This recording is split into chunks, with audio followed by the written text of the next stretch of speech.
G'day punters, welcome back to the Punters Academy. This week I've lost my glasses, or at least left them at home, so I'm going to have to hold paper. You should be able to hear us this week anyway. Yeah, hopefully we've got the audio going this week and the bear is back. So anyway, look, I'm just going to do a quick recap on last week's show, episode 4. I'm just going to go through the questions and give you my take on it. John sort of covered his points of view last week in his show. That he did, and so here we go. The first question was from Matt regarding bet sizing, where he was talking about how he built a bank from $1,000 into $5,000 over 12 months, and that he was betting 3% of his bank on a selection. That's a problem, Matt, from my point of view. That implies you've got a 75% chance of success, that type of bet size. Basically, you're saying that the horse is a $1.30 free chance and you think it'll win, obviously. You're obviously not always going to be right, even at that end of the market, and so it is a problem long term, and I think that you'll go broke if you continue to bet that size. You need to be betting in proportion with your bank size. John would have talked about that last week. It doesn't matter how many units you break your bank up into. For me, it's 100 units, and you need to be mindful of betting sizing your bets correctly. So hopefully that answers that. The next one was from Ross.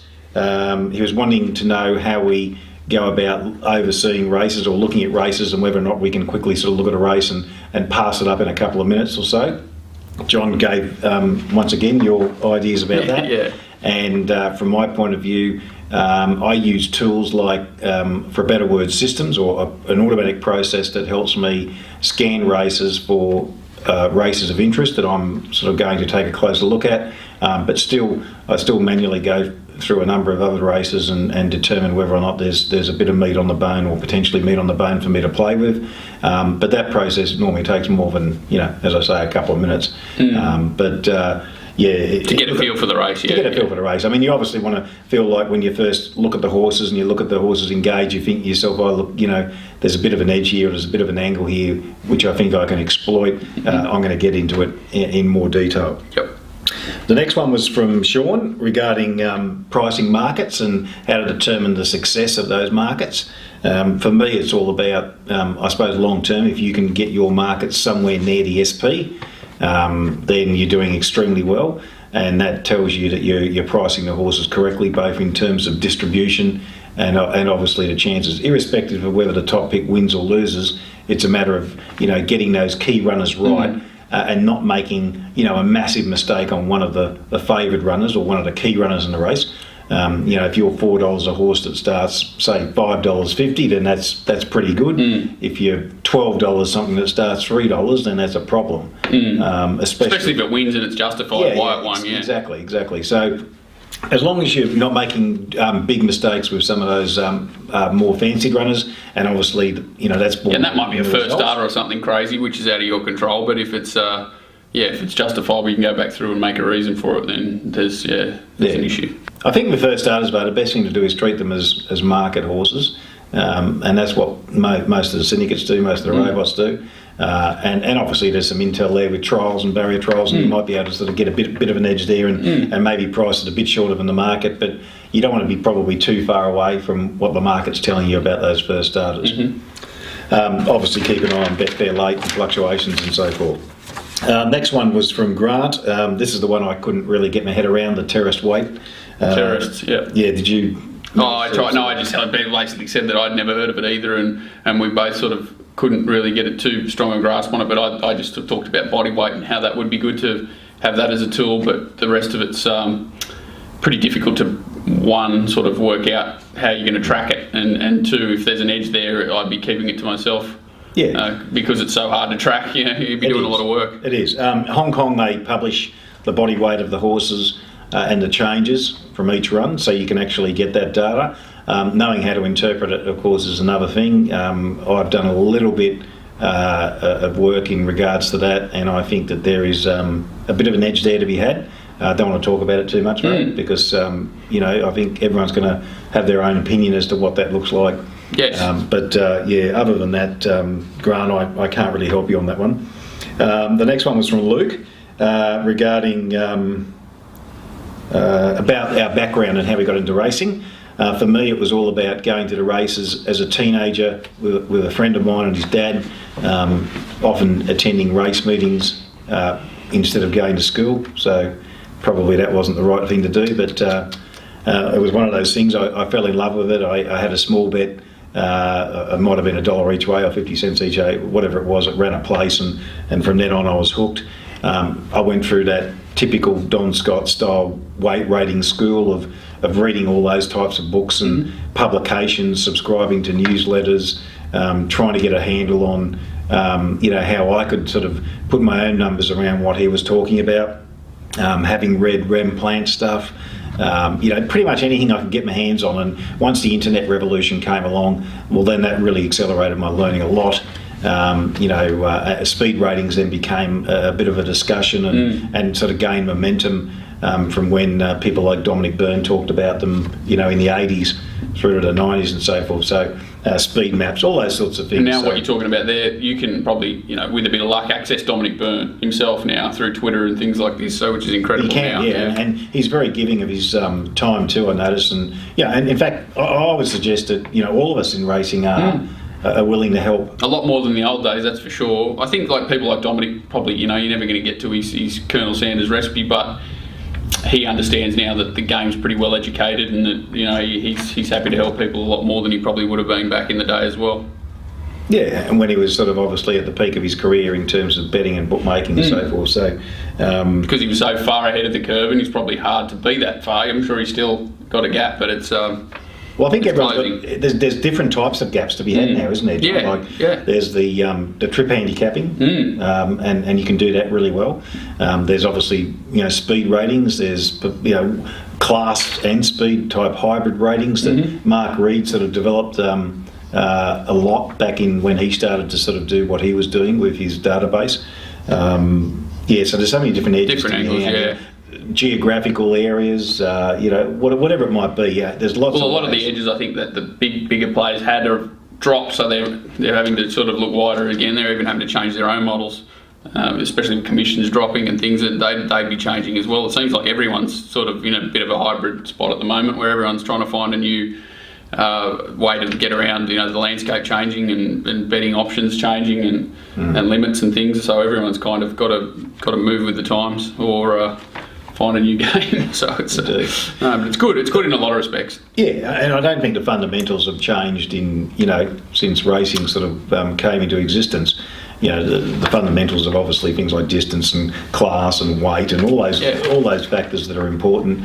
They all have different levels of significance naturally, and you've just got to find the right mix for you, and you've got to sort of find your own little niche, I suppose.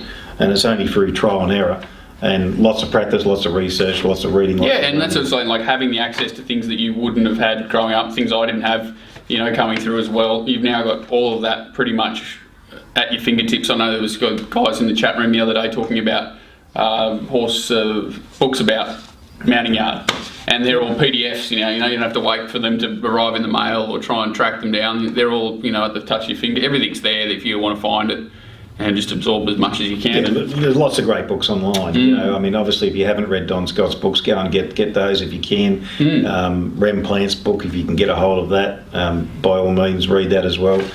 There's lots of other books. Nothing can hurt you. You just got to test it through your own systems and see what works for you. Because it's just if you can pull one little thing that might sort of just give you an idea or trigger that process. To move forward, then I think it's worth it. And there's lots of other books away from the ratings process about racing too. More about the mathematics side and the model building side and all those sorts of things. It's a bit. I try and worry that people they think, Paul's a great judge. I'm going to do everything like Paul. It's a bit like saying I want to swing it like Tiger Woods as a golfer. We're all different, and everyone is specialised in different things. You're strong with figures. I might be strong at looking at horses or whatever it is. You just got to find what where your strong edge is. Take everyone's opinions on board. See what works. That it's just you got to, and it very much depends on what type of person you are, what sort of personality you are, what's going to suit. How much you can't lie to yourself. You can't lie to you. You got to be true to yourself. Yeah. First and foremost, so they're all the suggestions. Then we sort of briefly talked about races and winks and all that sort of stuff. Yes. Not much to say about that. No. I don't think. John. So we might just, we've got enough tape there. I think we might go straight into this week's episode. So welcome again, punters, to episode 5 of the Punters Academy. First couple of questions come from Camo. There have been a number of questions about staking plans and the need to be able to ride out the losing runs. Previous answers have canvassed 1 or 2% as a maximum bet per race. Another suggested aiming to win 3% of your bank with each bet, but what do you do? So what Camo wants to know, I think, is what we do personally. For me, it's all about betting to collect, most of my bets that is, betting to collect 4% of my bank based on my assessed price. So if I rate a horse at $2, I'm having 2% of my bank on that horse. It doesn't matter if it's $3, I'm still having my 2% of my bank on. If I rate a horse $4, I'm having 1%. If I rate a horse $8, I'm having 0.5%, etc. So I'm betting in proportion with the likely success of the horse winning. Irrelevant of its price, actually market price. Irrelevant of its price. Obviously, I'm not going to take a horse at $4 that I've got rated $8. Yes. You know, I'm looking for what I think is at least a fair price. There are occasions where I'll bet to collect more than 4%. You know, where the ducks line up and I've got more confidence. But most of my bets, about 92% of my bets last year, fell into that. What do you like? You got 91% confidence rate. No, I just remember that. Oh, the 91% confidence. 92% of all my bets last year fell into betting to collect 4% of my bank at my assessed price. If you're not good at doing markets and you don't have a proven edge long term, then you need to use the market price as a guide to how you should be betting. So that's what I do, John. What about you? Yeah, so like he goes on to say in his email about the way I structure it, and what I send out is like a maximum 6 unit exposure in any race. So that's not 6%, there's 6 units. But the reason I kind of send it out like that is because it's so many different people accessing my information that it's either a confidence rating. I just try and it's based around a maximum exposure of whatever they want it to be. So whether it be 1 or 2%, it might be a 600 unit bank or so I suggest if you're at the very least, it has to be a 300 unit bank, so 2% is the maximum exposure. Okay, that's kind of what I try and say. If you want to be a little bit, just be more conservative, 600, and that's probably the least, the most you'd start with 600 unit bank. So as a maximum of 1%. When you're suggesting a 2% bet on your bet sizing, yes. What sort of chance do you think that horse has? Well, mine works a little bit differently to yours. It's more about my value. I think I'm getting in the race more than the price I'm assessing it. Right. So I don't do it anywhere near similar to you, but that's not to say. And my betting itself is different to what I send out. I obviously betting more races than what I send out. I just try and send sort of the cream of the crop sort of things that I think, the less marginal races I might still bet on myself. And I don't do similar... Late minute pattern changes, decisions, prices... Yeah, anything that can happen that I don't have time to alert everyone with. Of course. And obviously I'm more of the Kelly similar, more of I bet bigger, the bigger overlay I have, so a little bit differently to you. It's like a hybrid Kelly, so it's... but I wouldn't... So if you mark a horse $4... Yes. And you like its chances, you're confident about that $4 assessment, and it's $8, you have a bet of Y. Yes. And if you get $20, you're having a bigger bet. I'm having 4 Ys. Yeah, that's all. Whatever. So I probably do go a bit. I'm a bit more aggressive, and I'm completely open that my staking and the way I bet's not exactly ideal because the place where I bet, I can't get on what I need to get on sometimes. So I end up betting bigger in the city just simply because I can get on. You can get more money on. Yeah, so I'd rather, say I want to have 5,000 on something at Dubbo today, it can't happen. I remember I seen something last night, went from $5.50 to $1.60 in 10 minutes at 11:30 last night. The landscape's just impossible. So if you were wait till 9 o'clock or something and get something on, but it's very difficult. So my staking's affected by my ability to get on, and sometimes I might overbet something just because I can get on it. It's tough. It's tough. So because you're playing generally a wider spectrum of the market on average price than what I am. Yes. I'm probably betting at that pointier end. First, second, maybe third favourite. So a lot of my bets are similar amount on similar chance horses. Similar amount on similar chance horses. Yes. You know, I'm betting more on the profile, I suppose, than I am necessarily saying, well, I'm going to back a $2 chance in this race and a $20 chance in the next race. It's not so much of that. So my turnover is able to be just saying, because of the price range that I'm betting into, which means I can afford to have perhaps a smaller margin.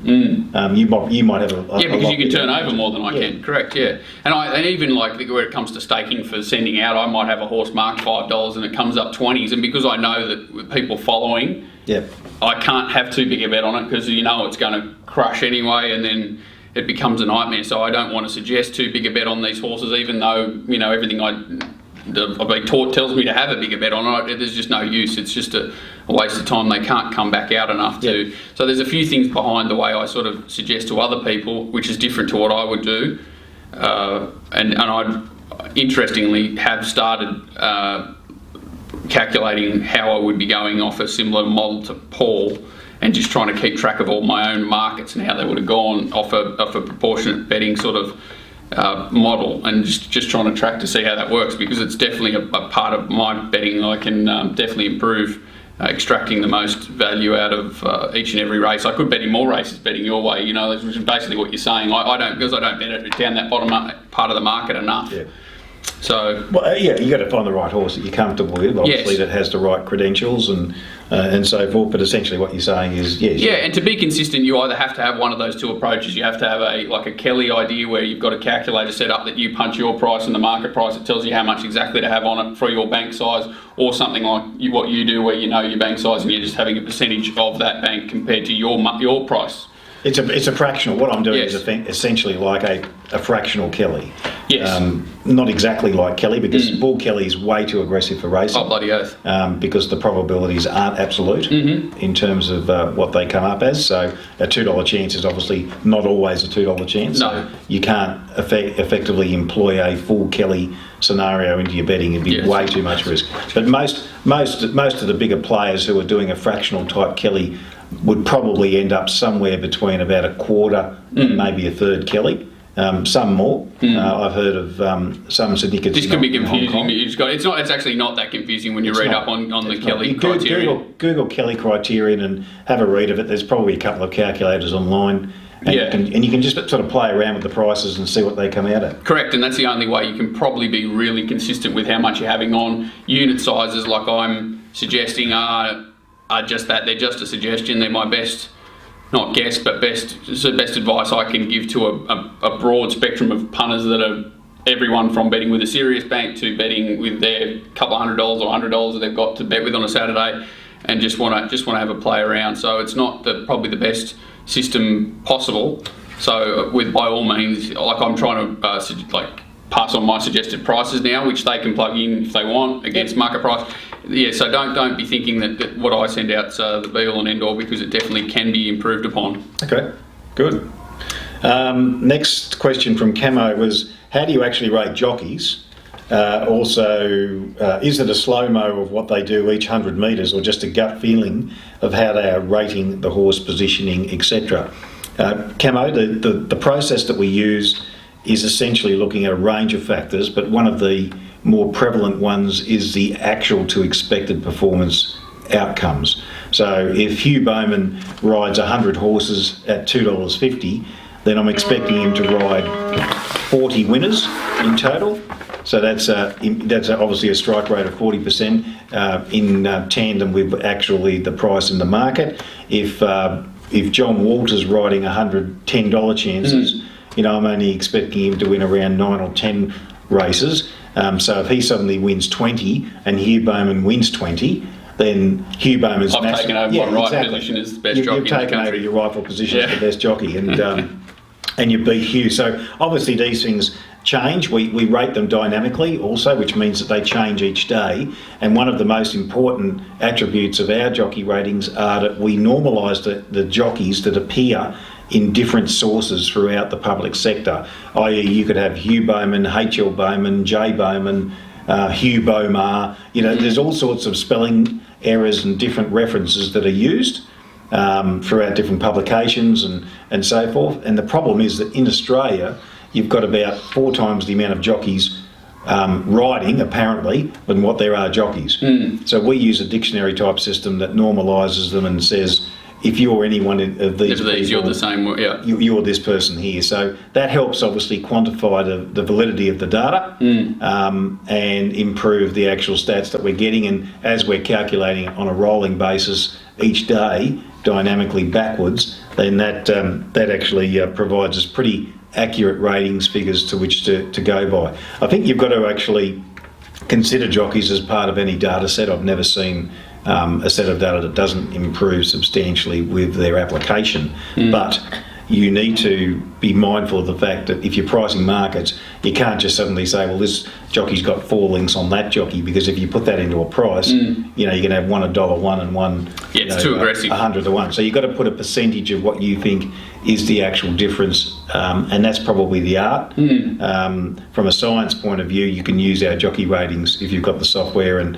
apply the absolute differences between them. If you want to do it yourself, it's kind of you'd have to go through and work out average pricing and things like that of their rides, and that sort of information is probably available, but a lot more difficult. Well, it's understanding the mathematics that applies behind that too. It's not just simply and data. It is interesting. Like I'm probably more, as you're saying, the artistic side of it when I'm rating jockeys, and I do look at them, probably not by each 100 metres, but sort of at the start's very important. What they do typically on horses at the start, where they'll position certain sort of horses. There's a lot of jockeys that don't like leading. There's a lot of jockeys that don't really like coming forward. There's jockeys that sort of hunt horses out and then grab hold of them. There's a big range of them, and I basically keep a pretty close eye on them and their actual riding style and horses that they're suited by, tracks they're suited by, the way. But they're very similar in how they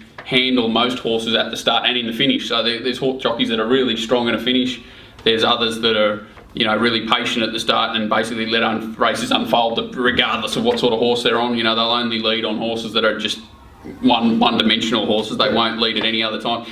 It's more of a feel thing from my point of view, and I do use Paul's ratings as a backup to keep a check on how I'm sort of rating jockeys mentally, because mine's more an opinion-based system, and if his numbers have gone up significantly or down significantly, I'll look into it more to make sure that what I've sort of got in my brain is correct, and because they do change, like it doesn't matter with leading jockeys. They go through runs of poor judgment, and their confidence is just everything in racing. A small change is just huge. Like if they were once a jockey that would put them straight into the race 9 times out of 10, now all of a sudden they're a bit hesitant and they're trying to ride perfect races, which is impossible. They're on 500 kilo horses. Sometimes injury to a jockey can have a profound effect on their mental attitude in terms coming back from injury, and how they tend to react to just the way, like, opportunities. Exactly, and they won't take it for argument. Like if you'd fallen off one, like something had come back on top of you, you're on the fence or something, you probably just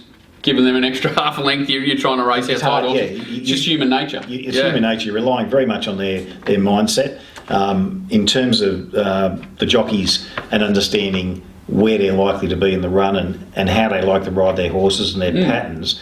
I use the data within Axis to give me that on the fly. So I click a jockey's name and I get all sorts of statistics and data, obviously where they settle in their races and different distances and all that sort of stuff. That's really important, as John's saying. And also, if you're focusing on a particular area, you become learned in that information over time, and jockeys riding for different stables, jockey trainer intent, and it's nothing to do with. I find it's the combination of the information they're receiving probably from that stable allows them to ride better a lot of the time. It's nothing to do with the rider, and that's just if they applied that to all their riding, they'd improve exponentially the whole way around. So I don't know why that doesn't happen more often, but it's not.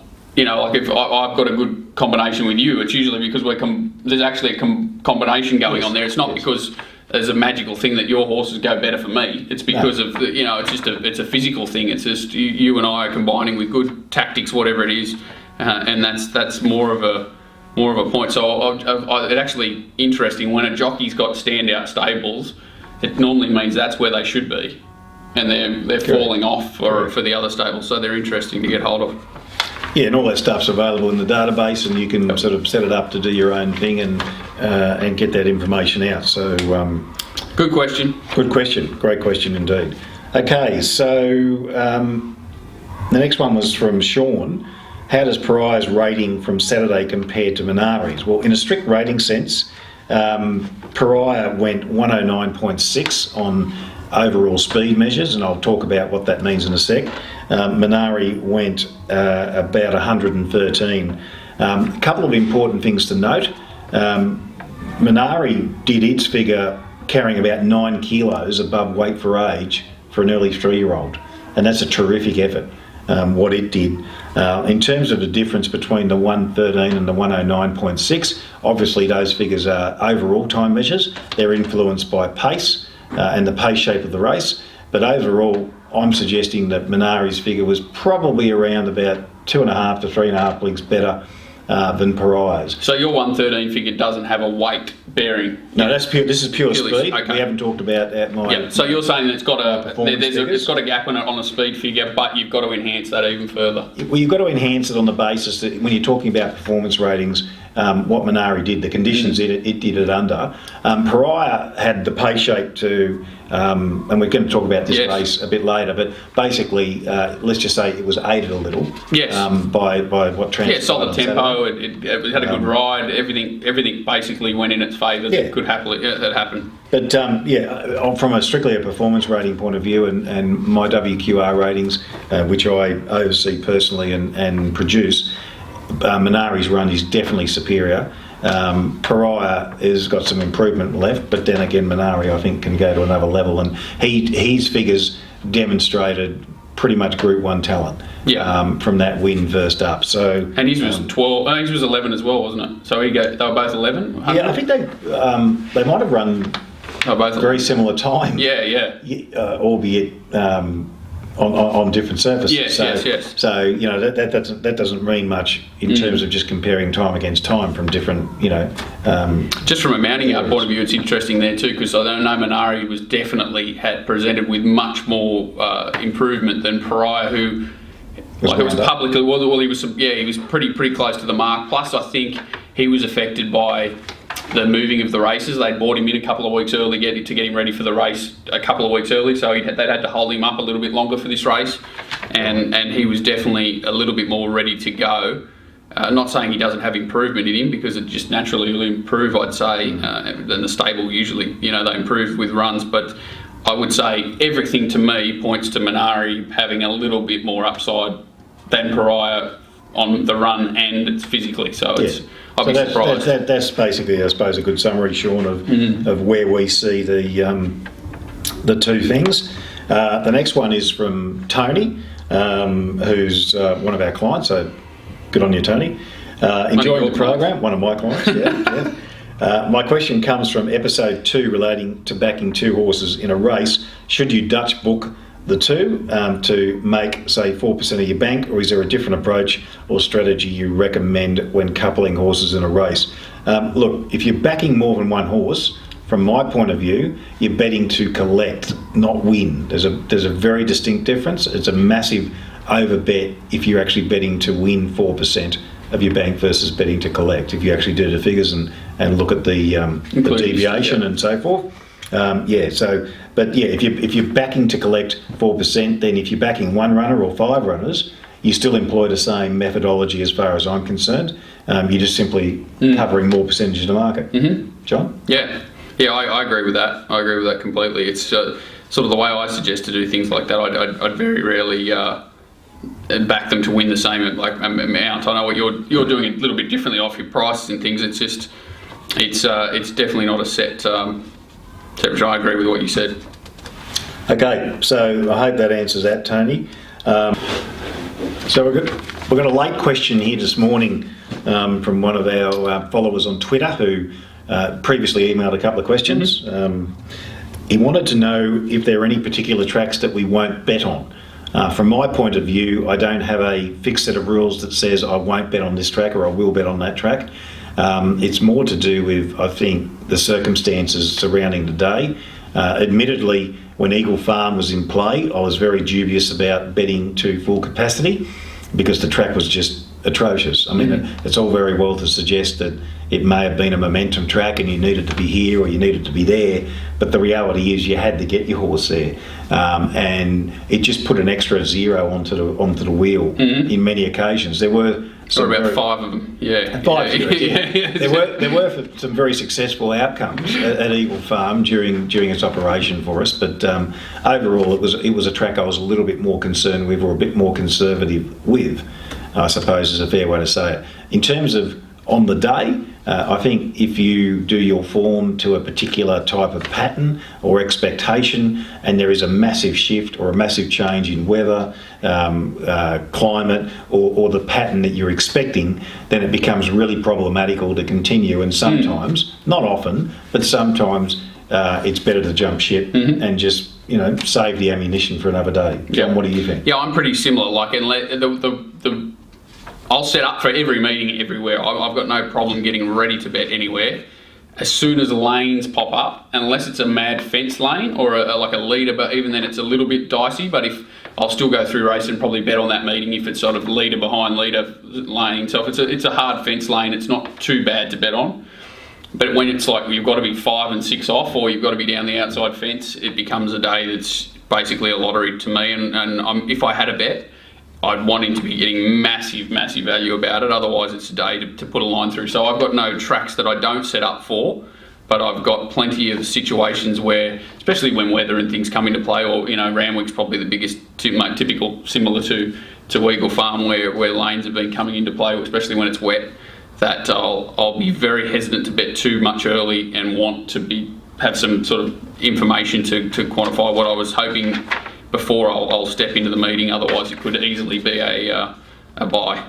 So you're really just learning from what the pattern, aren't you? Yes. You're observing what's taking place, and you're trying to find a reason for that to agree with the work that you've done, to give you the confidence that you need to. So it's all about your confidence you have in your setup before the meeting. So say like Rose Hill, which is probably the most consistent in New South Wales.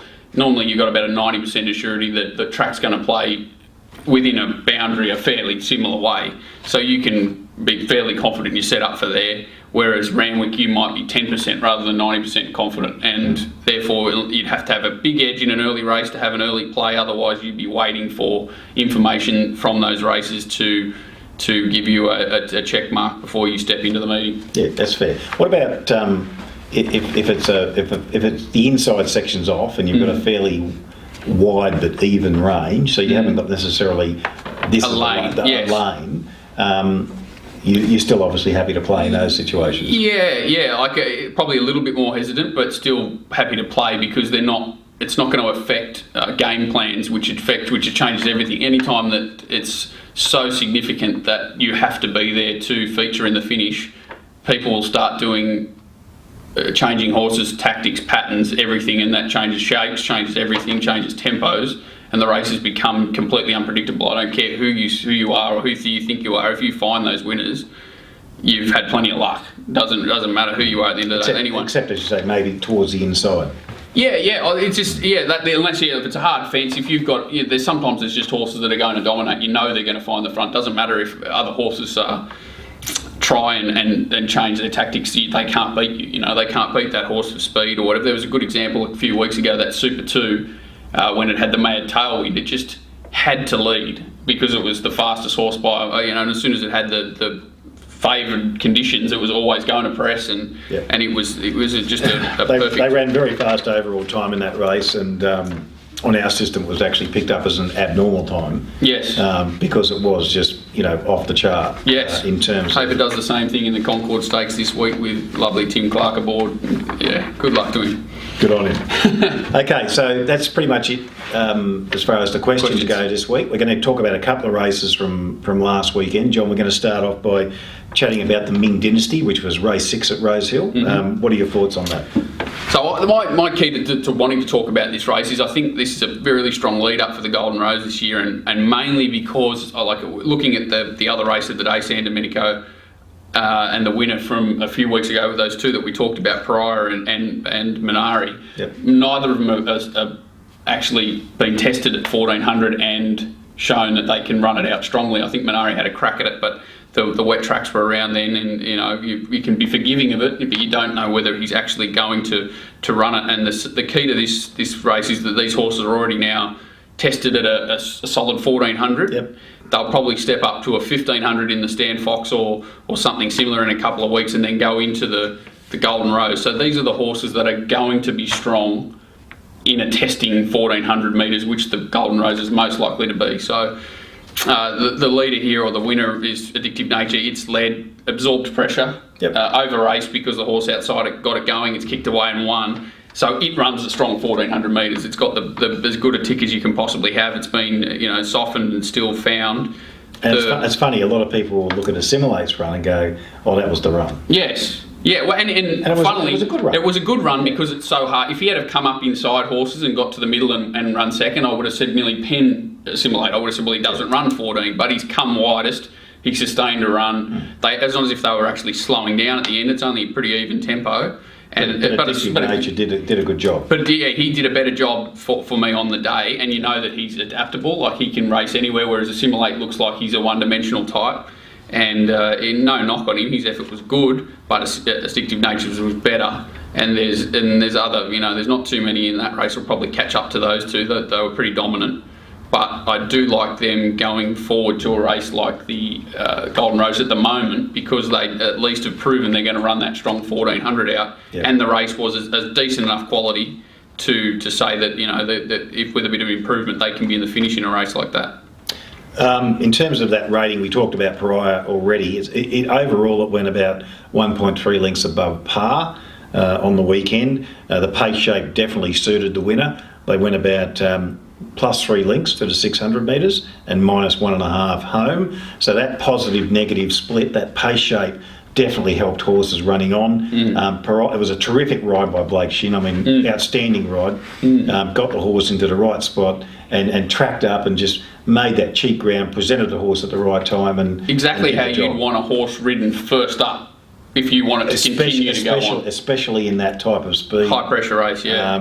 Yeah, exactly. So really, really good job. Well done to Blake, and that was good. I thought Jorda's run was reasonably solid in that race, John. What did you think? Yeah, because she was first. She's only, she was in the Gym Crack, whatever the first, I can never get them right, the first 2-year-old race of the season. She won Breeders' Plate. Yeah, Breeders' Plate, I think it was a Breeders' Plate, beat Conda Heroes, and hasn't been seen since. So for her to come back first up in a race of that nature and do such a good job, she was obviously stopped a bit in the momentum and probably knocked up late. So I don't think she probably would have beaten Pariah, but her effort's good and she could definitely improve. In for a decent campaign. Yeah, and I think she's similar to Pariah for me. Like, I profile both of those. They look like they're short courses. They both look sort of 1,200 metres and under for me, whereas probably a horse like Minari's got scope to get further. And there was a couple in that race. I think there's a horse called Speed Street that finished behind it that led up that race, that totally unsuited, I think, and he's one. I'm like Caulfield Guineas, I think, is his target. Right. And I think he's that typical Gay Waterhouse horse, similar to Siege of Quebec a few weeks ago, where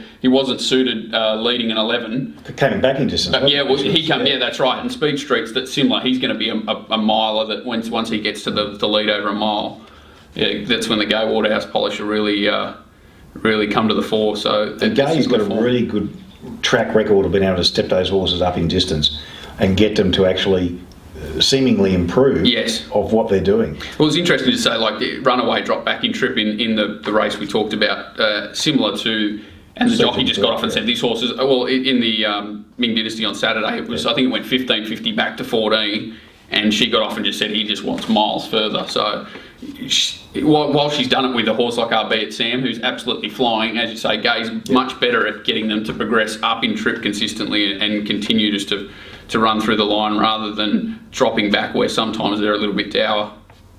Well, they're probably not that soft on their horses either. That's style. Definitely not soft. She's ever been accused of being soft. No. Indeed.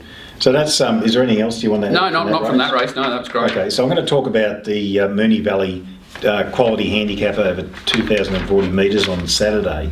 The reason I picked this race out, Pakadali went 113.6 overall, which was 6.3 lengths above. We're just talking about overall time measures, and we are talking about provisional ratings at this stage because we're relying on official times to tell us that. The pace of the race was extremely solid, very high pressure race, so 5.5 lengths above to the 600, so about the first 1,400 metres they went about 5.5 above, and they came home 2.5 lengths above. Our Mandan returned off a 298-day spell, sat 3 wide no cover, worked into the breeze, and was only beaten 0.7 of a length, carrying 61 kilos. Now, that was a terrific effort. That's like 2.5 kilos overweight for age, 2 kilos overweight for age. Hit a new personal best first up. I'd be a little bit concerned second up. Everyone's going to find it. Everyone's going to be wanting to back it. And it could well go around pretty short odds. Where does it go? Does it go to a Melbourne Cup again? Well, I don't know. I mean, obviously... I'm just thinking, factoring it in with Williams, it's obviously going to get hammered with the weights anyway. And second up, off a run like that, I can't see Lloyd knocking it around if it's going to a handicap of any sort. No, and I think that, the second up long spell is always something that worries me. Definitely. And if a horse has hit a new peak first up, the risk of potentially regressing from that rating second up is always a concern. Now, if anyone can do it, he can. This horse was first up 2,040 metres long spell. I mean, amazing effort. But it really tells me that this horse is in for a terrific campaign, and we might see it even better. That first up performance, or get back to that performance at some stage during the preparation. From that race, though, he was the highest rating horse. So even though he was beaten, and he ran beaten that 0.7 a length margin, he rated significantly higher than any other runner, mainly because the winner was 4.5 kilos underweight for age, and he was 2 kilos overweight for age. So at the weights, under those handicap conditions, he went a lot better. So I think that if you want one to follow for the spring, as I said, a little bit wary second up, but through to spring preparation. He's gone under the radar at the moment too. He's only won a Melbourne Cup, so no one would have ever heard of him before or anything. So he's not the most fashionable. No, he's not. Fine, but I'm sure he'll be targeted for the right sort of races. I wonder, if he will. And what you say basically there too is that if he drops back to a weight for age race, he'll still be suited. I don't know where he'll go or.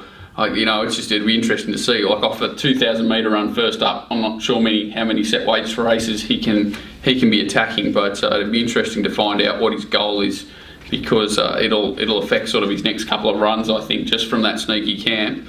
But he's obviously up for winning anything. Well, they're sneaky. Yeah, they're sneaky. They're sneaky. Yeah. They don't mind a bet. They don't mind a bet, and they don't. They miss, but they don't. They hit the mark plenty of times too at decent odds. Indeed, they're very good at what they do. So there's a couple of horses that you probably want to think about, or races that we've been able to dissect. So what we'd like you to do is, by all means, get through those questions on Twitter. You can follow us at TPAOZ. That's the Punters Academy, or you can email myself at Paul. Paul at thepuntersacademy.com.au. I should know that. And so please get your questions in. If there's particular races that you want us to review, or horses that you want us to look at, or if there's general questions or discussion that you want to have, please get them through. If you can, try to get them to us by the weekend. Maybe by Sunday. Sunday's probably good, because I like the Memsies next week. There's a few easy races to try and look like they will understand to look at as lead-ups to big races, but anything that you've seen, even a progressive little horse out wide that you think might make it to a 3-year-old race that you want to get a second opinion on, send them in, because they're always good to look at and try and work out whether what they've done is real in softer grade, and they can step up to the next grade. Indeed, indeed. Okay, so you can find John Walter at racingwatch.com.au, myself, Paul Daly, ratingstowin.com.au, and if there's any questions about John's service that you want to ask, by all means shoot him a direct email, that's fine, or whatever John email, Twitter, whatever it might be. And if you're interested in the database that most professional punters use for good reason, then please contact me directly. You can do that by phone or email, and I'd be happy to talk about the different options available to you. It may not even be suitable for your needs, and there are other products out there in the marketplace that could fit the bill on that front if ours doesn't, but I'd be quick to tell you that if you were to speak to me. Absolutely. See you next week, and we'll be bringing you episode 6. Thanks, guys.